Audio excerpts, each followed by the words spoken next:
Você já deve ter ouvido falar da palavra anamnese. É muito comum hoje em dia você ouvir esse termo em locais onde propõem tratamentos alternativos vibracionais. Então, neste vídeo eu vou explicar para você o que é anamnese e dar umas ideias de como você pode usar isso para o seu benefício. Vem comigo.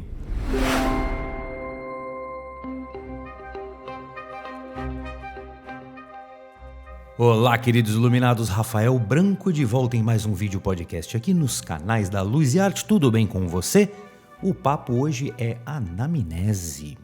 Lares que propõem tratamentos vibracionais e espirituais a seus assistidos muitas vezes utilizam a anamnese no seu processo, e a anamnese antecede qualquer outra ação que vai ser feita com o assistido. Sendo assim, a anamnese é o início de qualquer processo. Mas esse conceito de anamnese não é novo e também não foi criado no meio esotérico, vibracional e espiritual. O seu uso, na verdade, nestes segmentos é apenas uma apropriação conceitual. Na busca do quê? De benefício, claro, porque ele é lógico e super construtivo. A palavra bastante diferenciada, anamnese, vem do grego, onde ana significa trazer de novo e mnesis seria memória. Então, a anamnese é uma entrevista entre o profissional e o assistido com a intenção de ser o ponto inicial de um diagnóstico.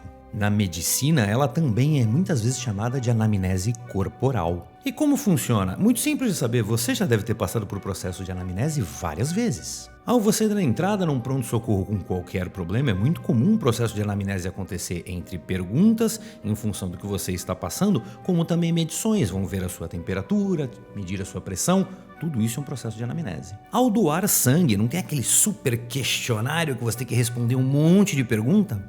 Anamnese. Ao se consultar com um médico específico, acontece uma entrevista, uma grande conversa para ele entender a situação e qualquer quadro que anteceda isso.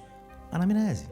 Inclusive, a anamnese ela é muito segmentada. Por exemplo, num caso de ortopedia, de uma fratura, é comum, além das questões todas, que o profissional venha e execute toques e pressões para ver a extensão de uma lesão. Isto também é anamnese. Isso é algo muito sério, muito estudado e estruturado. Porque atualmente na medicina 85% dos bons diagnósticos começaram com boas anamneses. Ou seja, a anamnese é uma coisa muito séria e muito importante não só nas terapias vibracionais e espirituais, mas também no meio médico. E se a anamnese na medicina é tão importante e tão usada hoje em dia, é claro que se lá há benefícios, bem fazê-la do lado vibracional e espiritual também vai te trazer benefícios e ajuda. Vamos entender, você vai dar entrada hoje, um modelo moderno, você vai dar uma entrada num pronto-socorro, o que acontece? Você tem que ir para a sala de triagem. A triagem é uma anamnese. O mesmo acontece com um terapeuta que vai receber pela primeira vez um paciente, um assistido. A primeira coisa que vai acontecer é uma grande conversa, uma entrevista para saber a situação que está levando aquela pessoa lá para buscar ajuda e o que antecede isso para tentar entender os motivos. Tudo isso é um processo de anamnese. Mas a gente está falando desse sistema moderno, triagem, anamnese específica e etc. Mas vamos entender que a anamnese é algo bastante antigo. Eu vou ilustrar para vocês a anamnese acontecendo com um quadro chamado The Doctor, o médico, por Luke Fields. Esse quadro foi pintado em 1891 e você vê o profissional de saúde, que na época se vestia de uma forma muito ainda social, né? Mas ele está ali consultando, vendo toda a situação, até ambiental, é um processo de anamnese. E assim, eu estou falando aqui medicina, tratamentos, mas excede, psicologia, psiquiatria também, são praticamente anamnese pura. Tudo começa com aquele bom e velho, senta aí, me conta o que está acontecendo. Anamnese. A anamnese acontece também na veterinária. Se você for levar o seu pet, sendo ele qual for um veterinário, começa com uma grande entrevista com o dono do pet para entender o que está acontecendo e quais são as mudanças comportamentais, o que está acontecendo com o bichinho. Anamnese. Eu vou comentar com vocês agora uma estrutura básica de anamnese. Atenção, a anamnese ela é adaptada para diversos segmentos. Então, um cardiologista vai fazer uma anamnese diferente de um pneumologista, um oftalmo, ou seja, cada segmento tem um estudo, uma estruturação de anamnese própria. Eu vou comentar com vocês uma estrutura básica, ok? Eu estou citando esta estrutura básica porque isso vai ajudar a gente um pouquinho mais na frente do vídeo na criação, né, de uma lista de questões para a montagem de um sistema de anamnese adaptado para trabalhos vibracionais, espirituais, o seu trabalho. Vou citar para vocês 8 fases da anamnese, tá? E a primeira começa com a identificação. O que é isso? É como se fosse um pré-cadastro, você vai estar colocando informações básicas sobre a pessoa. Vamos lá, vou ler a lista. Nome, idade, sexo, etnia, estado civil, grau de escolaridade, profissão, ocupação, naturalidade, procedência, residência, nome da mãe, nome do cuidador, região, plano de saúde, tudo isso vai na primeira etapa. Etapa número 2, chamada de QP, queixa principal. Em poucas palavras, o profissional vai questionar o assistido o que está trazendo ele aqui, qual o problema que o aflige. Terceira parte, HDA, história da doença atual. Então, todo o histórico, às vezes o cara não te pegou no início de um processo, é uma coisa crônica que já vem com você há mais tempo, você tem que ilustrar para esse novo profissional o histórico disso, desde quando começou, os tratamentos que você já fez, entra neste item. Um item chamado HPM, que são os antecedentes pessoais. São históricos médicos do paciente, não só relacionados à doença atual, mas se a pessoa fez cirurgias no passado, se a pessoa teve outros problemas crônicos que se resolveram, mas o histórico disso pode influenciar na situação atual. HF é o histórico familiar. Poxa, tem muitas doenças que, por exemplo, cardíacos, etc. Se você tem um quadro de cardíacos na família, isso é hereditário, né? Então, muito provavelmente você vai identificar comportamentos, situações, etc. através deste item.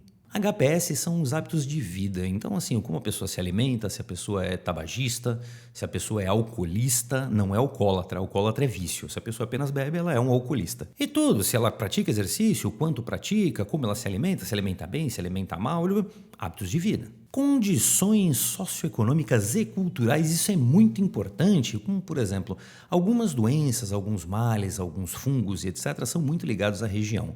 Então, primeira coisa, se a pessoa mora num lugar que tem um saneamento básico adequado ou não, se a pessoa veio de um lugar rural, se ela tinha contato com animais, ou se de repente ela é uma pessoa aqui como eu do litoral, existem moléstias, vamos dizer assim, diferenciadas dependendo do lugar. Então, saber a procedência, como essa pessoa vive, como é a cidade dela, como é a casa dela e etc., é muito importante. E o último item seria a revisão sistemática. A revisão sistemática é uma coisa muito interessante, porque simplesmente baseado no sistema que você criou e você perguntou tudo, você vai rever aquilo tudo, cruzar informações para você ali ver se você encontra lógicas e pontos que se atem e criem respostas para você tentar fazer o diagnóstico da situação. Sobre essa revisão sistemática, eu vou citar sobre ela um pouquinho mais lá na frente. Vamos continuar. Agora eu vou comentar sobre os sistemas diferentes e métodos, inclusive não só para a aplicação de um terapeuta profissional que atende outras pessoas, mas também para o autoatendimento. Como nós vamos adaptar isso tudo que eu comentei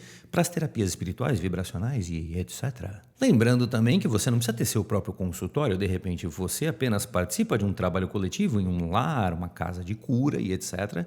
E se houver a capacidade, às vezes, em certos casos, fazer uma anamnese com antecedência já ilustra bastante o decorrer daquela situação, propondo um diagnóstico e, de repente, um tratamento mais assertivo. Então, baseado na estrutura básica que eu citei anteriormente, vamos colocar toques de vibracional e espiritual nisso daí e vamos tentar aqui juntos criar uma anamnese básica. Vamos lá, pergunte ao seu assistido sobre disposição física e ânimo. Quais são as motivações de vida dessa pessoa? O que a motiva a trabalhar, a acordar, a fazer e etc. Isso diz muito sobre ela. Quais são as ambições? É muito interessante você medir esta vitalidade da pessoa perante as ambições que ela tem. Dores musculares frequentes ou crônicas. Interessante você ficar sabendo disso também. Identificando esses locais, dores crônicas, ou eu tenho muita dor nas costas, muita dor na perna, etc., você já começa a fazer uma associação das funções chacrais com o local que a pessoa está indicando. Olha a adaptação de conceito começando aí, gente. Identifique a pessoa em si usando certas ferramentas. Vou colocar no card para vocês o vídeo anterior que eu expliquei o que são arquétipos. De repente faço uma entrevista com essa pessoa, encaixe ela na arquetipia de Jung, por exemplo, e já vai descobrir bastante sobre quem ela é, suas motivações, etc., apenas fazendo uma leve entrevista e identificando ela com a ferramenta dos 12 arquétipos de Jung. Descubra o motivo da visita, por que a pessoa está te buscando, se isto é uma situação física, emocional ou espiritual. Já vou deixar a dica, a grande maioria das pessoas sempre vai buscar o tipo de ajuda vibracional espiritual, afirmando que tem um problema espiritual, mas estes, na verdade, são a minoria. A grande maioria são problemas pessoais e emocionais, que a pessoa fica mascarando, dizendo que é um encosto, é alguma coisa espiritual. Então, assim, identificar esses gatilhos, para quem é profissional, é bastante importante. No momento que a pessoa chega, qual o estado dela e qual foi o gatilho, o motivo que a deixou assim? por exemplo, um problema emocional, terminei um relacionamento. Ela não vai carregar essa mágoa e esta dor para a vida inteira, é algo momentâneo. Quando você identifica isso, você percebe um parênteses, você vai ter que tratar a situação que está entre parênteses na vida da pessoa e não precisando se preocupar com o futuro ou coisas muito do passado antes desta situação em específico. Você pega a pessoa, faz uma medição dos chakras e percebe certas oscilações, desenhando o que? Os campos anamórficos que eu já expliquei no vídeo antigo, vou colocar para vocês aqui no card. Coloque na ficha de anamnese dessa pessoa o desenho deste campo anamórfico para que em novas visitas você faça outras medições e você tenha a base de comparação para ver o que aquilo está oscilando. Com um monte dessas respostas, simplesmente você vai receber a pessoa de volta por uma segunda, por uma terceira vez, compare as respostas. Compare, ache as mudanças. Esta evolução é um caminho e a pessoa vai, sem perceber, já te dando a dica de para onde eu tenho que ir, o que eu tenho que fazer e coisas do gênero. Busque informação com o seu assistido que possam, de repente, identificar que ele está se auto-sabotando. Como assim? As pessoas mentem muito para elas próprias, elas criam realidades que não são verdades porque é confortável, é mais fácil ela culpar alguma coisa. Foi um remédio que estava errado, foi algo que eu comi, foi Deus que está me castigando, do que admitir os próprios erros. Então, você perceber esta autossabotagem acontecendo vai te levar a um caminho mais rápido para você descobrir a verdade. Afinal de contas, se você deixar o assistido continuar te enganando, você não vai obter resultado do seu trabalho, quem vai sair perdendo é você, fora o seu assistido que não conseguiu o benefício que estava buscando.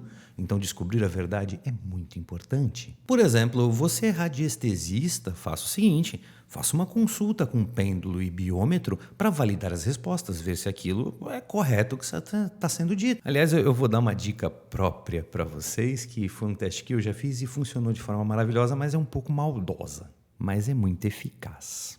Pessoas mentem com facilidade, mas pouquíssimas aguentam pressão. Então, como é que você usa um pêndulo para pôr pressão? Você vai começar uma anamnese, entra num processo: "Ô, tudo bem, querida? Bacana, tá, vou sentar aí, vamos conversar, eu vou te fazer umas perguntas aqui, beleza? Meu nome e tal, seu endereço, quantos anos você tem?" Numa boa. Quando você chegar nas perguntas chaves, aquela que você quer ter certeza, põe o biômetro na mesa, põe um pêndulo em cima, olha para a pessoa séria. Você anda se alimentando direito? E olha para o pêndulo. Deixa a pessoa falar. A pessoa vai... eu não tenho como... Se enrolou, perdeu. Você bebe, você fuma, usa drogas e olha pro pêndulo e a pessoa... A verdade começa a sair. Parece um chafariz assim, O medão do pêndulo é um negócio que funciona com uma maravilha. É maldade, admito que é. Mas se você perceber que a pessoa está te omitindo alguma coisa e você precisa daquilo, não por sacanagem, mas porque você quer saber a real, porque você quer ajudar a pessoa, põe pressão com o pêndulo, vai que eu a garanto. Bem, dei diversas ideias para vocês aí para montagem de anamnese, várias perguntas. Claro, se você, dentro das terapias integrativas, tem outras técnicas, etc., adicione coisas que sejam pertinentes para a sua técnica.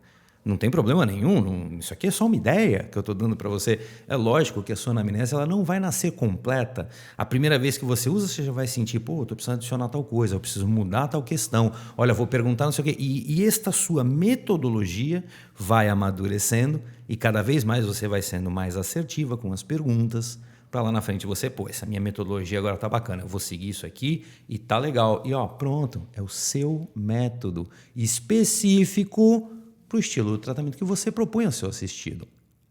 Agora, uma grande diferença depois de uma boa anamnese, e que vai diferenciar muito o bom terapeuta do terapeuta que... né? É quando você precisa interpretar aquilo tudo. O paciente assistido foi embora, tem que dedicar um momento para você pegar essas informações, essa anamnese, e você reler aquilo e interpretar com calma. Não tem mais alguém conversando com você, não tem aquela coisa do horário, não tem aquela pressão, não. Você vai parar para interpretar. Ali você começa a perceber pontos e coisas vão dando nó, as informações vão batendo lógica. E quando você perceber que alguma coisa não bateu, você percebe a próxima vez que esta pessoa vier aqui, eu preciso fazer uma pergunta mais específica para eu conseguir, juntar esses pontos e entender. Às vezes, nesta não ligação é que pode estar a resposta para um problema. A observação e a atenção é muito importante. Eu lembro uma vez que eu fui conversar com uma pessoa, ela sentou e eu estava olhando para baixo, anotando umas coisas, nem olhei para ela naquele momento, e eu perguntei: pô, você tem uma relação muito estreita com animais, né? Eu sinto que você gosta muito de felinos, você se identifica muito com eles, né? E a pessoa: como você sabe? Eu parecia a mãe de Iná para ela, mas na verdade a blusa dela estava cheia de pelo de gato. Observação. Então você perceber o jeito da pessoa se vestir, o jeito que ela se porta, o jeito que ela fala, como é o cabelo, os adereços, né, a roupa, cor predominante, gestos, manias, vícios de linguagem, tudo isso já é uma anamnese de interpretação para você saber, né, como aquela pessoa é e etc. Você praticamente está fazendo um Jung, né, os 12 arquétipos, ali meio que no automático, só na observação. Então prestar atenção é muito importante. E tudo isso, gente, pode ser adaptado para o autotratamento. Faça uma anamnese de você mesmo. Como assim? Lógico, não precisa ficar fazendo um cadastro com seu nome, CPF, data de nascimento, porque isso você já sabe. Mas mantenha, de certa forma, escrito digitalmente, na mão, como você preferir, o que você está fazendo, o que você está sentindo, com data, hora, o que aconteceu, por que eu estou me sentindo assim, o que eu fiz para eu melhorar. E quando você mantém essa estrutura registrada, e lá na frente, quando você já esqueceu disso, você vai ter acesso a este arquivo que você fez sobre você, você vai perceber: olha, caramba, né, eu me apliquei reiki 1 ano e meio atrás. Nossa, eu nunca mais me apliquei reiki, mas aqui, ó, pô, eu me apliquei, eu mesmo escrevi que foi legal. Volta, faça o reiki novamente, lembre-se do seu curso. Trabalhe isso, põe para andar, entendeu? Então, às vezes, a evolução faz com que a gente pare as coisas, esqueça as coisas, etc. E se você simplesmente anotou lá atrás, você mesmo vai dar a dica para você no futuro. É isso, gente. Anamnese de uma forma simples para vocês. Espero que vocês tenham entendido. Voltem o vídeo, vejam lá aqueles tópicos, tomem nota e criem o seu processo. Vai ser muito interessante. Não tem como ser ruim. Se você se propuser a fazer, você terá resultado. Muito obrigado pela sua visualização. Se você conhece pessoas que gostam desse tipo de conteúdo, por favor, indica este vídeo para elas. E aqui o canal, se você não é inscrito, por favor, se inscreva. Não se esqueça, por favor, dê um like no vídeo se você gostou, é muito importante para mim. Eu deixo um abraço para vocês e até o próximo vídeo, queridos iluminados. Sejamos todos luz.